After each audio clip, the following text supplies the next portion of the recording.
কয়েক মিনিটের ঝড়ে ক্ষতিগ্রস্ত ভারত বাংলাদেশ সীমান্ত লাগোয়া গোপালনগরের বৈরামপুর গ্রাম। কিছুক্ষণের ঝড়ে বিপর্যস্ত ভারত বাংলাদেশ সীমান্ত লাগোয়া গোপালনগরের বৈরামপুর গ্রাম। ক্ষতিগ্রস্ত হয় বহু ঘরবাড়ি ও চাষের জমি।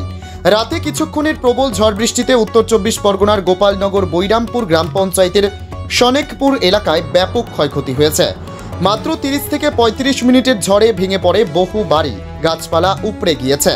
এই ঝড়ে ব্যাপক ক্ষতি হয়েছে চাষের জমিতে বলেই জানাচ্ছেন ক্ষতিগ্রস্ত স্থানীয় মানুষজন। ঝড়ের পর থেকে বিদ্যুৎ বিচ্ছিন্ন হয়ে রয়েছে গোটা গ্রাম। প্রশাসনের পক্ষ থেকে গাছ কাটা ও পরিষ্কারের কাজ শুরু করা হয়েছে ইতিমধ্যেই। দ্রুত যাতে পরিস্থিতি স্বাভাবিক করা যায় তার জন্য চেষ্টা চালানো হচ্ছে।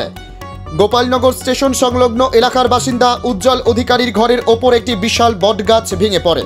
অল্পের জন্য প্রাণে বাঁচে শিশুসহ গোটা পরিবার। স্থানীয় বাসিন্দা কল্পনা দাস জানান, এমন ঝড় আগে দেখেননি। ঘরের চালা উড়ে গিয়েছে, চাষের জমি জলের তলায়। কালকে 3টে, 3:30, 4টের দিকে ঝড় হয়েছে, বৃষ্টি আগে, তারপরে ঝড়। তারপরে দেখলাম এই গাছ ভেঙে পড়েছে, ওরা সব ঘরের ভিতরে চাপা পড়েছিল। তারপরে সবাই মিলে টেনে বের করেছি, বাচ্চা কাচ্চা সবাই ছিল।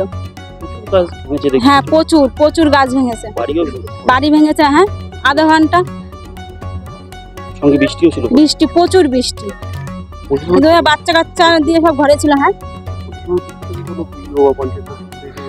হ্যাঁ, এসছিল বিকেলে।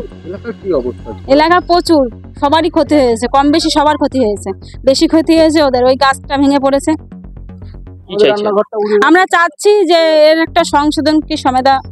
বিশ্বজিৎ বাগচি নামে আরেক গ্রামবাসী বলেন, সব গাছ ভেঙে পড়েছে, বিদ্যুৎ নেই, পানীয় জলেরও সমস্যা দেখা দিয়েছে এলাকায়। ঝড় বিকেলবেলা হয়েছে, প্রায় আধা ঘন্টার উপরে ঝড় হয়েছে। ওদের খুব ক্ষতি হয়ে গেছে, ঘর ভেঙে গেছে, বাইক সব ভেঙে গেছে। হ্যাঁ, গ্যারেজ ছিল, বাইকের গ্যারেজ, ওটা ভেঙে গেছে, চাপা পড়ে ভেঙে গেছে পুরো। এই বট গাছ, বড় বট গাছ পড়েছে। হ্যাঁ, ভেঙে উপড়ে পড়েছে। হয়েছে, অনেক ক্ষয়ক্ষতি হয়েছে। এদিকে বাড়ি ঘর ধরেও ক্ষয়ক্ষতি হয়েছে, এদিকে পিছনের দিকে, এই পিছনে বাড়ি ঘর ধরেও ক্ষয়ক্ষতি হয়েছে। এছাড়াও বৈরামপুর গ্রাম পঞ্চায়েতের তরফ থেকে জানানো হয়েছে, এখনো পর্যন্ত প্রায় 30টি বাড়ি ক্ষতিগ্রস্ত। প্রচুর গাছ ভেঙে পড়েছে এলাকায়। তিল, পটল, কলার মতো ফসলের বড় ক্ষতি হয়েছে। যাতে ক্ষতিগ্রস্তদের পাশে দাঁড়ানো যায় সেই বিষয়টি নিয়ে স্থানীয় প্রশাসন ভাবনা চিন্তা করছে।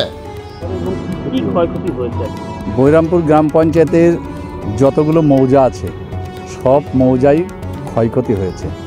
সেটা বাড়ি থেকে শুরু করে চাষের জমি, সবজি, পটল, তিল, কলা, কাঁকরোল, যে সমস্ত সবজি ছিল সেখানে প্রায় 2 ফুটের উপরের জমিতে জল এবং পটলের মাচাগুলো সম্পূর্ণরূপে পড়ে সেগুলো জলের উপরে ভাসছে।